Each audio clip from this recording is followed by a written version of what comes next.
Well, good afternoon, everyone, and welcome to the 6th Annual Power On Deliver Strong Innovation Week.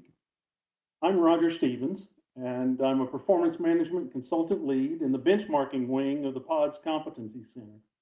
That's a mouthful, and I'll be your host for this particular session. As people begin to join us, I want to let you know we're celebrating you and Encore's strong culture of innovation. This week, employees are taking advantage of the opportunity to participate in 19 sessions that include our teammates from all across the service territory who are promoting and inspiring what it means to be a champion of innovation and continuous improvement at Encore. I know the sessions held yesterday and this morning were all very well attended and very informative. These Innovation Week sessions have been classified as training, and they're intended for Encore employees only, so please keep that in mind. As a reminder, during the session today, if you have a question that you'd like to ask, please type it into the Q&A section located in the bottom right of your screen, and we'll take time to address your questions at the end of the presentation. And now I'm happy to introduce this session presenting a 2022 Spirit of Innovation Award recipient, the T&D Location Awareness Project. And we'll hear from Nithin George. Nithin is the project manager for this particular project. Thank you again for joining us today, and take it away, Nithin. Thanks for that, Roger. Before I get too far along, I want to make sure you can see my screen, you can hear me okay? All right, perfect, got the thumbs up. Good afternoon, everyone. Super excited to be presenting today as part of Innovation Week. Thanks for joining this session, and hope everybody had a good lunch and is ready to talk about innovation and T&D location awareness. As Roger mentioned, my name's Nithin George. I'm the project manager for T&D location awareness.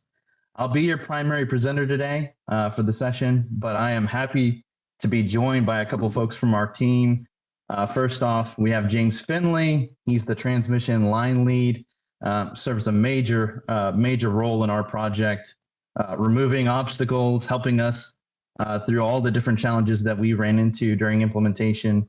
We're also joined by Andrea Jackman. She served as a program manager for this project, and she actually predates me on this project, even though she has moved off to a different space now, but this project is always going to be near and dear to her heart, as I'm sure she'll tell you. So first off, want to kind of start with why are we here speaking to you today? And it is in fact because we were selected as the 2022 winner of the Spirit of Innovation Award for the customer impact category. Was truly one of the most favorite moments of my career. It was so great to be on that WebEx call, hear members of the selection committee and our leadership, Jim Greer, saying so many nice things about our project on that call and the value that it has to our leadership. But the fun didn't end there on that call itself. We won that award in September, and there was a banquet in November. And it was truly a great event where we got to showcase our project, meet winners for other categories, and of course, get a lot of recognition for our efforts. What you're seeing on the screen here are a couple of pictures from that event. Myself over there on the left, there's James, there's Andrea, and then also another person I really want to point out here is Colin Martin over here between Andrea and James. This idea for this project actually originated from him and his group. So have to absolutely mention him. He's our project sponsor and is extremely active on our project, constantly helping us with guidance and also helping us understand what is the intended use of T&D location awareness. What do we need to solve for during the implementation of this project? So definitely wanted to point that out before we talk a little bit more about innovation. One of the things I want to talk a little bit about is what did winning the award mean to me? And really there's a few things that kind of stand out for me. The first thing was just the amount of time and hard work that went into this project and how much it really paid off, right? And was so greatly valued by Encore. It was not only a great moment, but also really motivating to me to not only what we were we had already delivered, but what was also coming in phase two and beyond. So it was really great to see people excited by that and for it to be valued. And honestly, the next part was the results and teamwork and collaboration, how all of that can be just so amazing. When I remember the moment vividly, sitting on that WebEx, they told us the good news, and I'm just looking around at all the faces of the people that were on that project, had gotten us through so many different challenges. And I was just thinking, man, it's really, this project is honestly meaningless if it's not for the contributions of everyone on this call. And a perfect example of that is, we had someone from telecom who is a really, really important part of installing and configuring modems. Well, that doesn't mean a whole lot if we don't have API interfaces to process and publish that data. Processing that data isn't very meaningful if we don't have a way to store it. Storing it doesn't mean a whole lot if we don't have a display applications to view it. And the displaying it doesn't mean anything if we don't have good processes in place, the ETL processes in place, and ways to refresh our data and make sure that it's accurate. So it truly was a team effort. And one of my challenges to all of you in 2023 is don't lose sight of that.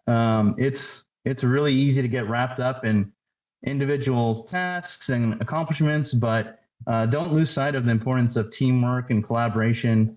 The results of those can be extraordinary, and oftentimes to do great things, we need a lot of people to achieve it, and that should be celebrated as often as we can. And then the last thing that really kind of stands out to me as a thought around winning the award was alignment with Encore. One of the things when I think of this project, the T&D Location Awareness Project, I think of safety, efficiency, collaboration, and innovation. And winning this award really kind of just understated how much those things were important, not only for this project, but valued and very important for Encore as well, for its employees, for its contractors, for its customers, all of that, all around. Last thing I wanted to touch on here on innovation is, why does it matter as a whole? And really, it boiled down to growth, adaptability, and efficiency for me. I'm a really big goal-oriented person. At all times, I have professional goals, I have personal goals that I'm constantly working towards to make me a better professional, but also a better human. And to me, innovation is really important for growth, constantly innovating as an individual, and then us collectively as one Encore, constantly innovating and growing together is really, really important. On adaptability, we know that the technology landscape is constantly changing, and we have to constantly focus on growth and adapting to that landscape, whatever that may mean. And Encore, as we all know, invests a lot into these ideas. They constantly look for ways to innovate. They constantly ask the question, what can we do to grow, adapt, more efficiently serve our customers, more efficiently support our teams that help us serve our customers, right? And as you guys can probably tell, both the word innovation and this project, all of that means a lot to me. So now that we've talked about innovation a little bit, let's get to the part you guys have been waiting for, which is a little bit of detail around T&D location awareness, the project, what it is, what it does. Really, the objective is to provide Encore with situational awareness of one, its personnel, and also its assets out in the field. Okay? And the number one reason for this is safety, right? Being able to react and quickly alert anybody that's out in the field in the vicinity of a safety event. That's the number one thing when it comes to our project, is keeping both employees and contractors that are out in the field doing work on behalf of Encore keeping them safe, keeping them aware of anything that might be out there in the field that they need to know about, stay away from, or respond to, right? It's also about responsiveness, being able to dispatch the right people, the people that are closest and can respond the fastest, and also have the right equipment and skill set to that area. Now, you might be asking the question, what is getting captured as a part of T&D location awareness? And the answer is quite a lot. We roughly have over 500 vehicles that are in the applications. Now, when I mention display applications, I want you guys thinking of really the three that we're trying to be displayed in. Otis and DMS are the ones that we are live and operational in today. TMS is the one that we're working towards as a part of this phase. But in Otis and DMS, we can roughly see 500 Encore vehicles. There's around 400 contractor vehicles that we could also see at a given point in time. There are also other devices that we're working to implement as well. One of those that we're in discussion of doing is high value equipment, such as mobile transformers, equipment trailers. Roughly 120 of those are things that we are working towards displaying in these applications. And then one that we're working on as a part of this phase is the LMR portable radios. Initially, we thought there was going to be about 100 of those. We actually found out we have about 800 of those radios, and we're working through actually this week on how many of those that we want to display, if not all of them. So by the end of this project, all of the phases that we kind of have planned out at this time, I mean, you could literally be seeing 2,000 personnel, equipment, different dots on the map when it comes to T&D location awareness. So pretty big impact, very, very important for one, safety, but also collaboration, efficiency, and responsiveness, all of those things that we've been mentioning. Now, you might be asking who is viewing these things, who is the primary user, and it's primarily our transmission operations are out there at TGO, both the docks, right, east and west dock. Those are the primary people that are utilizing these applications, viewing specific areas, or collaborating with folks out in the field on how to better respond to outages, events out in the field, and serve our customers. Now, the concept of how we plan to accomplish this is really, really simple. Now, I can tell you the execution is not so simple, but the concept's simple. Is one, we want to capture locations. We actually accomplish this by installing cell modems to transmission vehicles. We also accomplish this for those that are not driving an Encore vehicle. We give them the ability to share their location, give Encore awareness of their location through the use of Field HQ mobile app. So that's one step, right? Capturing location. There's another step here, which is, of course, us being able to collect, store, and publish those locations. That, of course, included the development of our databases, all the APIs, all the different technological components that were needed in order to do this, which is a pretty extensive list. As you'll see on the next slide, we had to engage a lot of teams in order to make this happen, make this a reality. And then the last part of this is the display apps, right? We've already mentioned them, Otis, also DMS, working towards TMS, also working towards Otis Mobile. We actually have this available in Otis Mobile now. So that's another one that I should have mentioned on the previous slide, but nonetheless, available in those display applications. Now, as I mentioned, there's quite a lot of people that were needed in order to make this this project happen. Even in phase one, we engaged so many different teams in order to make this happen. And quick disclaimer here, this is probably not the full list. It's just, I don't think I can fit them all on the slide in a way that looks particularly good. So I tried my best to name everybody, but if you're on this call and you worked on this project, first off, thank you for your contributions. And second off, sorry if I left you off the slide here. I promise I didn't do it on purpose. There's just so many people that worked on this project. And it's a tough task to remember them all. It's not even all the teams that worked on this project. There's also some others that aren't on here that came in at different parts, like legal, human resources, security, a lot of different end users that gave us that perspective of what is a person out in the field, what do they go through, how do you typically operate. There's a countless number of people and other teams. I counted 20 plus whenever I sat down and really counted it. So quite a lot of teams, quite a lot of people that contributed to this.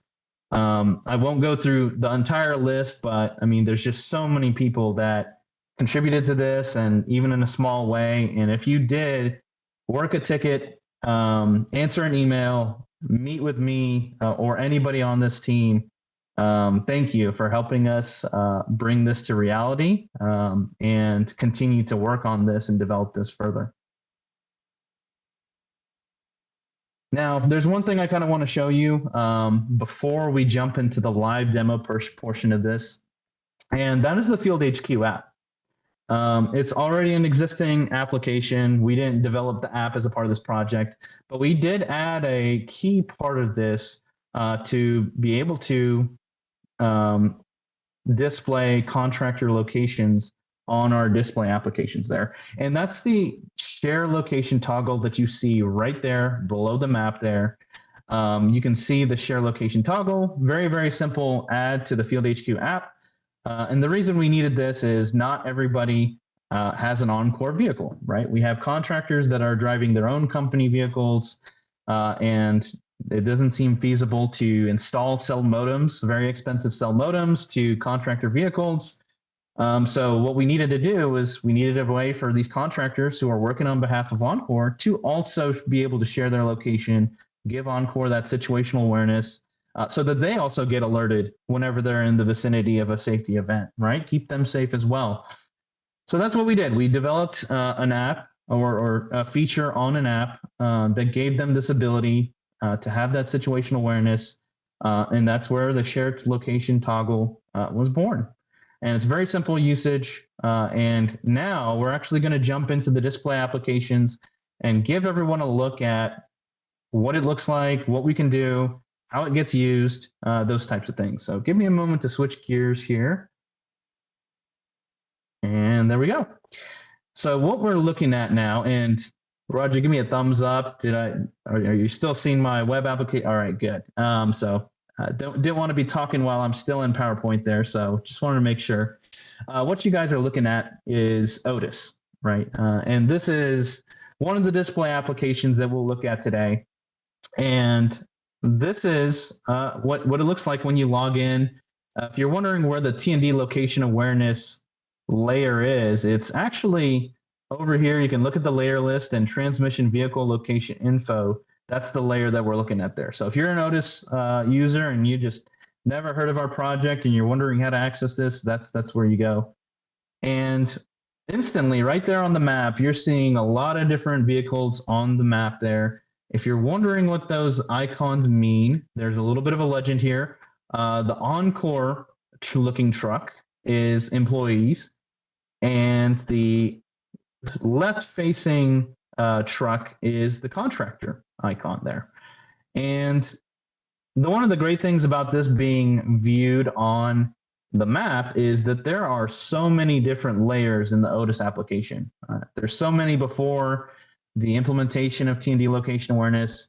They are constantly working on new ones. So as their layer list expands, we are actually able to see our personnel in relation to any of those other options that you see here on the layer list. So if you want to see, where we are in relation to stations, switching stations, distribution assets, anything that you kind of see, these different facilities we have, you're able to check the box and see where they are on the map in relation to those things.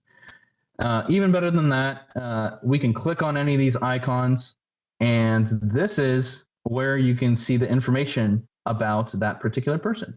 You can see their employee category, you can see job title, company, office location or service center that they report to, you can also see the best contact information, right? So that contact information that you enter in UltiPro, that is viewable here. So if there's a safety event in the vicinity of any of these folks, we can quickly contact them. It also has the radio number, right? So that is also another means for contacting. And then the other thing is we also generally have manager name. So if we're not getting a hold of the person itself, we can go and contact the manager, right? And find out who the manager is, get in contact with them. So if there's a safety event out in the field, we have multiple ways to get in contact with them. And that's kind of the good thing about our project here that wasn't here before. Before, we had a bunch of people out in the field, had no idea where they were. If there was a safety event, what is the action? We just have to get on the phones and start calling people as fast as you can, as many people as you can get a hold of as quickly as you can. Now, with the advent of TND location awareness, I don't have to do the guesswork.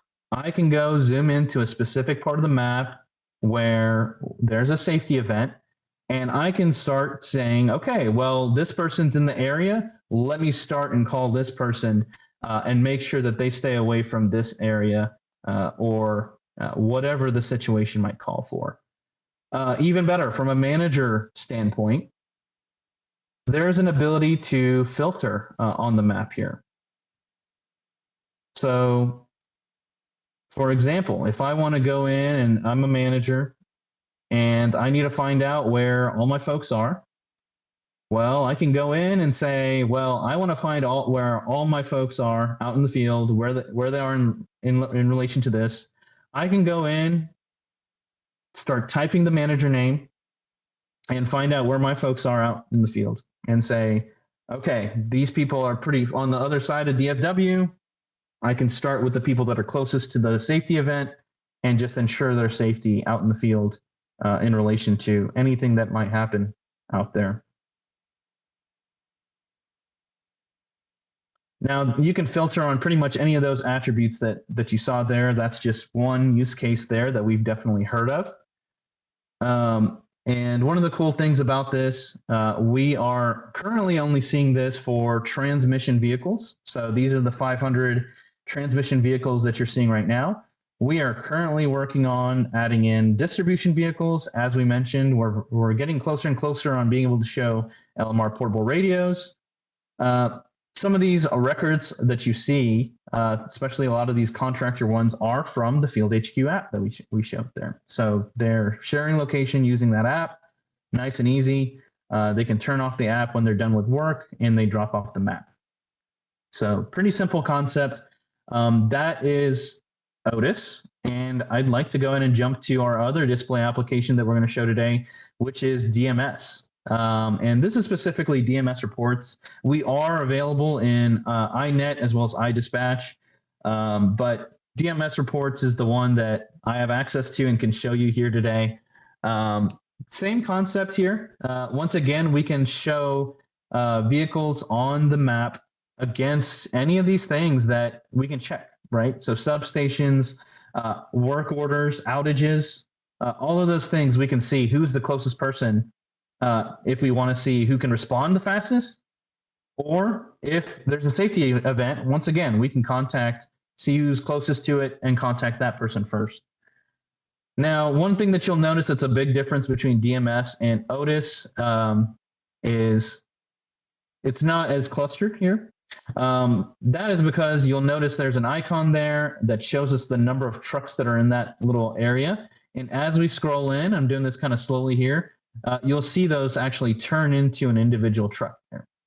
And when we click on that, there's a bit of a simplified view in DMS, just very simple information, location, time and date stamp, name, phone number, and then the radio number is actually up top there. So some of the similar information, but definitely a condensed view of just the stuff that our distribution stakeholders wanted to see here in DMS. So same concept, different display application, slightly different features here and there, but overall the same concept and the same goal of keeping our folks safe, as well as being able to respond out in the field faster and more efficiently. I'm going to jump back into our PowerPoint here. And I do want to talk about a couple of success stories, specific, very, very specific use cases. If you guys remember when I logged into Otis for the first time there, you did not probably see something so well aligned along the transmission lines as you're seeing in this screenshot here inside this PowerPoint. That is by design here. That is one of the success stories. This screenshot was actually sent to us by Colin Martin, and this was actually from last summer, right after we went live. We went live in May, and right away, as you guys know, summer basically starts right after winter nowadays. And yeah, essentially, we were in heat advisory for I think 2 or 3 weeks straight, something like that. It felt like eternity, but yeah, we were in heat advisory for quite a long time. And those folks out at TGO were waiting for ERCOT action, right, to take out there on the lines. And that's why you see everybody so well lined up against the lines. They are actually deployed out along the lines strategically in order to respond quicker to ERCOT action. Okay, so this is by design, and this is why you don't see that same alignment in Otis today in the live demo. This is a very, very specific use case, and one that was a critical one right out of the gate of the implementation. We go live in May, and right away we're in heat advisory, and there's a specific big success story that our project had and helped us deal with something that is time sensitive and needs to be handled right away when it comes to ERCOT action. So that was one of our big wins and big benefits right out of the gate when we went live. Another one of our big success stories came in DMS.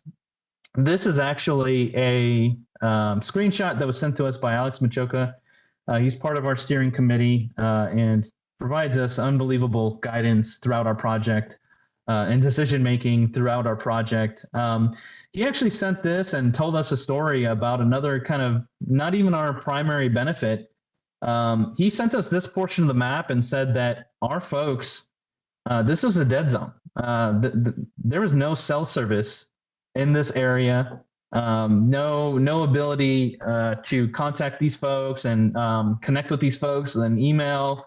But one of the big benefits of the modems being installed to vehicles was giving our folks out in the field the ability to connect to FirstNet network directly from their truck and using the modem in that way. So not really a primary benefit that I kind of mentioned, but it was certainly a secondary benefit that was helpful in this specific success story.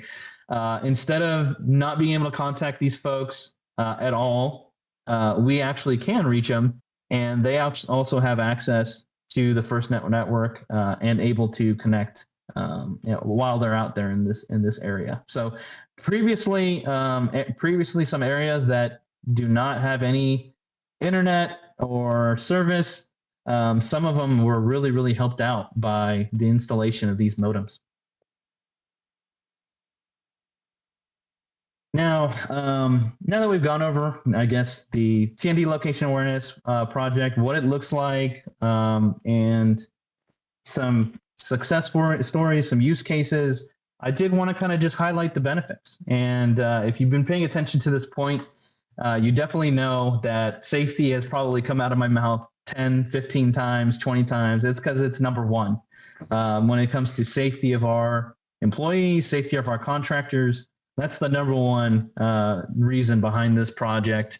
But you also probably heard some other words that you see on here. Efficiency, right? Knowing who is the closest and the correctly skilled person next to anything out in the field, right? Being able to respond to those things quicker. That ERCOT action success story we mentioned, right?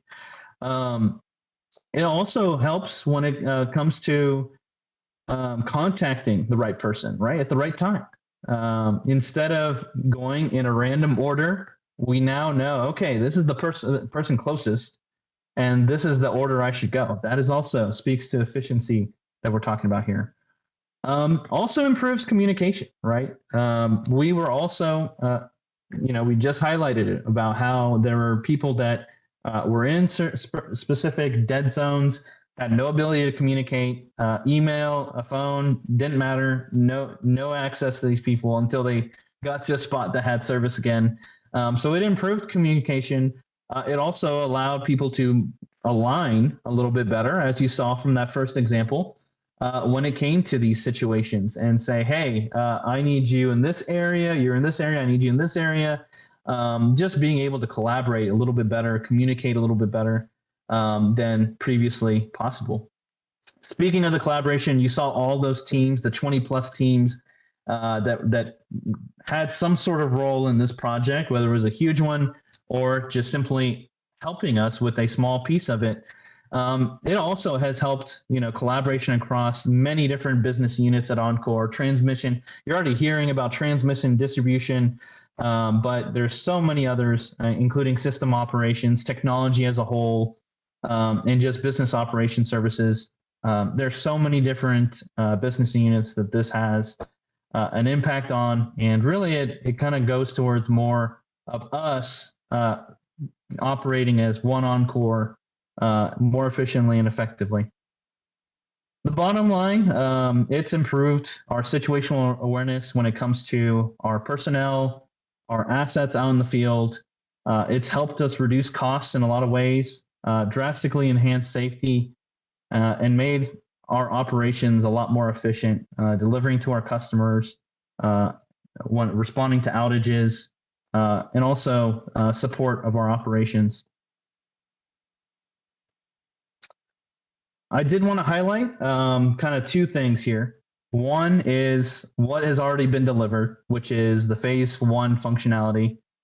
We installed the modems. We enhanced Field HQ, did development work on both DMS and Otis to be able to display these locations, and also created the infrastructure to capture these locations, the APIs, the technical components, SharePoint applications, ETL development. There was a lot that went into this. Working with Maximo to refresh the truck and driver information that you saw. There was a lot that went into phase 1.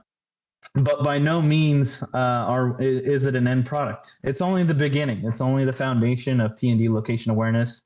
And that's highlighted by what we're working on right now. As we speak, we are having accomplishments here and things going into production, enhancements going into production even this week.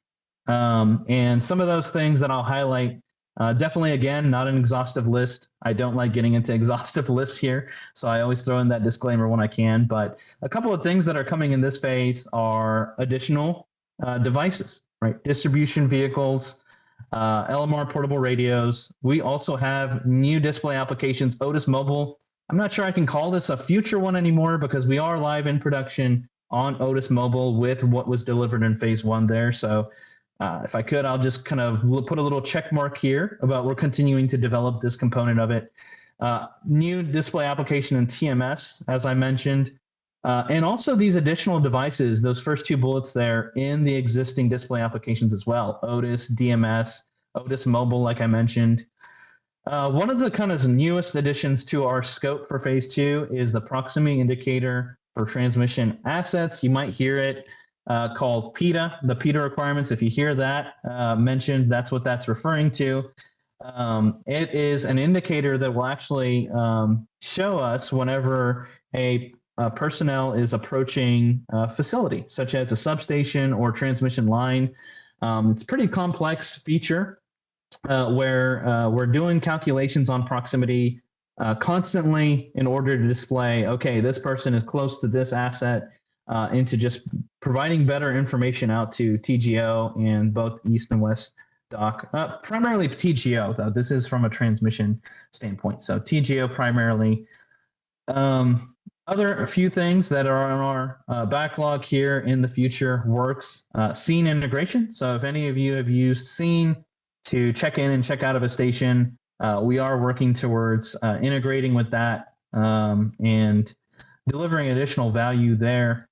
Telemetry, right? So on our Encore assets, being able to see information about, maintenance, whether a truck needs maintenance. That way we can be a little bit more proactive when it comes to those types of things instead of reactive when maintenance was kind of overdue and now it's costing us money because of issues coming for our vehicles.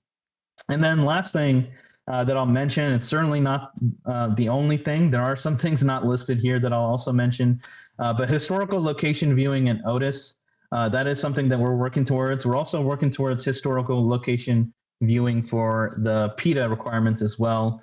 And also another thing not listed on here is equipment tracker, the trailers, the mobile transformers. Those things are also functionalities that we're looking to develop and implement as a part of T&D location awareness. That's all I got for you. So I will open it up to Roger. If you've got questions queued up for us, or anybody got those questions, I'll be happy to address those now. Well, there was one question entered in the Q&A area. Andrea took the time to answer that, but for those that have not read or have not looked at the Q&A section, maybe I can give you a little bit of a shortened version. Andrea mentioned, all the different information and wanted to know what systems needed to be updated to make sure that we were on top of that. Andrea's response was the driver information is pulled from Maximo for the transmission trucks. Some of the modem info will come from the new application that was built as part of this project, the modem IP manager that telecom tech will use to manage those assignments. Personal contact information comes from UltiPro, and it's up to the individual employee and their supervisors to make sure that that information is kept up to date in UltiPro. Are there any other areas that the data needs to be kept current in, Nathan? No, that was a perfect answer. Andrea nailed it. All of that, these truck driver associations are happening constantly, and our system's set up to refresh that information. And yeah, all of those systems that she laid out are exactly what needs to be kept up to date. Telecom's working with the SharePoint application, the modem IP manager. You and your supervisor update in UltiPro, and you're good to go. And then, yeah, the rest is Maximo. We constantly get updates to that relationship, that truck driver relationship through them, an interface that we've built with them. And so it is an automated process. I don't have to sit here and update any database. It is automated. And as long as it gets entered in Maximo, we wanted to make sure that we built it for the future, and that when you're looking on the map, you have confidence that what you're seeing is accurate. And this is one of those necessary processes to automate and make sure that we have refreshed data and accurate data. Well, there was a question that came along as a point of clarification. Is this Fleet Maximo or Enterprise Maximo that the information is coming from? Yeah, we get information from both, but this is, I think, Enterprise Maximo is where the interface is built, but we do get information from Fleet as well as a part of our project. So added to the list of teams, if you consider those two teams, we have a growing list there, but we have to get our information from a lot of sources, and both of those are definitely sources. In addition to, you saw, manager info, where's that kept? That's HRIDS. That's another source there that I guess wasn't mentioned. But yeah, we build it to kind of be automated and pull from these sources that are already the source of record for this information. All right, thank you, Nathan. Next question was, is the plan to install devices in 100% of our contractor vehicles that provide service for Encore? No, we're not going to install any devices in contractor vehicles. That's why we actually implemented Field HQ, that share location toggle. We don't see it as feasible to install and then uninstall. It's a tedious process, and then there's also configuration that goes into that. So we wanted to install those on Encore assets only, the Encore vehicles. For contractors, those folks will utilize Field HQ. We're currently going through the rollout and continuing through the rollout. It's going very well. And they utilize Field HQ to share their locations. And that's the easy way to do it. As long as they're working for Encore, they have the ability to download that application and share location through that. I've got a couple of follow-ups to that. I think, what's the success rate of having the contractors that have that right now actually turn it on so that we're seeing? Great question. I have the metric actually. So we've had 70% of our contractors that are onboarded and ready to go turn it on and show up at least once in our database. We are still working towards getting everybody onboarded here. So our goal is really, get 80% pretty soon. And obviously by the end of Q2, our goal is to get everybody in there at least once. It takes everyone. Again, just like I mentioned at the beginning, this is a team effort. The right messaging to the right people and getting people on board, raising awareness to the benefits of this project and the reason why we do it, which is safety. But yeah, we're at about 70% of where we want to be. We're 10% rather where we want to be, and we're going to continue to put the work and raise awareness to get there to 100%. Well, you mentioned safety, and I guess one of the biggest safety points that we might have in the field is those times when we've got mutual assistance coming into our system from offsite, from out of state. Is part of the process of onboarding those mutual assistance crews, getting them set up with the HQ app as well, and encouraging them to use it so that we know where they are, because as we're closing in restoration areas, safety becomes more and more crucial. Yeah, James, did you have something on this, on that specific group? And you're on mute still. Hey, Nathan, can you hear me all right? Yeah, I can hear you. Yeah, so one point maybe to make, and I hope I'm right about this, but Field HQ, although primarily it's for contractors to give their location, it can also be used by employees that are in their own personal vehicle or in a vehicle that just does not have a modem. So it's also or if they're out walking the lines and don't have a radio, portable radio, they can leverage Field HQ themselves to also provide location. Isn't that right, Nathan? That's absolutely right. So yeah, not limited to contractors. And yeah, we focused our onboarding on specific groups, but this is available to anybody that might even be stepping away from their vehicle or need an alternate method of sharing location and giving Encore awareness of where they're at. Okay. Well, thank you. You spoke about the mutual. I think I was on mute. You spoke about the mutual assistance. Yes. One of our future integrations is to work with the Damage Patrol app and make sure that we can bring those mutual assistance contractors in at some point in the future, integrating with the system that's already in place so that we take into account all our field personnel, especially when they're coming in from other territories to help us during a storm. Excellent. Thank you so much. I do not see any other questions over in the Q&A section. So I think what we will try to do now is just give ourselves a bit of a wrap up. I want to say a big thank you to Nathan and the team for sharing their knowledge of this project. And thank you to everyone that joined this session for your continued support of the Encore culture of continuous improvement and innovation. So beginning next week, you'll have the opportunity to view a recording of this session and all of the other sessions and share these recordings with coworkers. To do so, you'll need to visit the Innovation Week schedule tab next week, where you'll find links to the various recordings. If you have any questions regarding Innovation Week, please visit the Innovation Week website or email us at pods@encore.com. That's PODS @encore.com. So we'll see you at our next session, which is also a 2022 Spirit of Innovation Award recipient, using multimedia to influence safety, branding, and culture. Thank you all again for joining us, and I hope you have a good afternoon. Thank you. Bye. Thanks, everyone.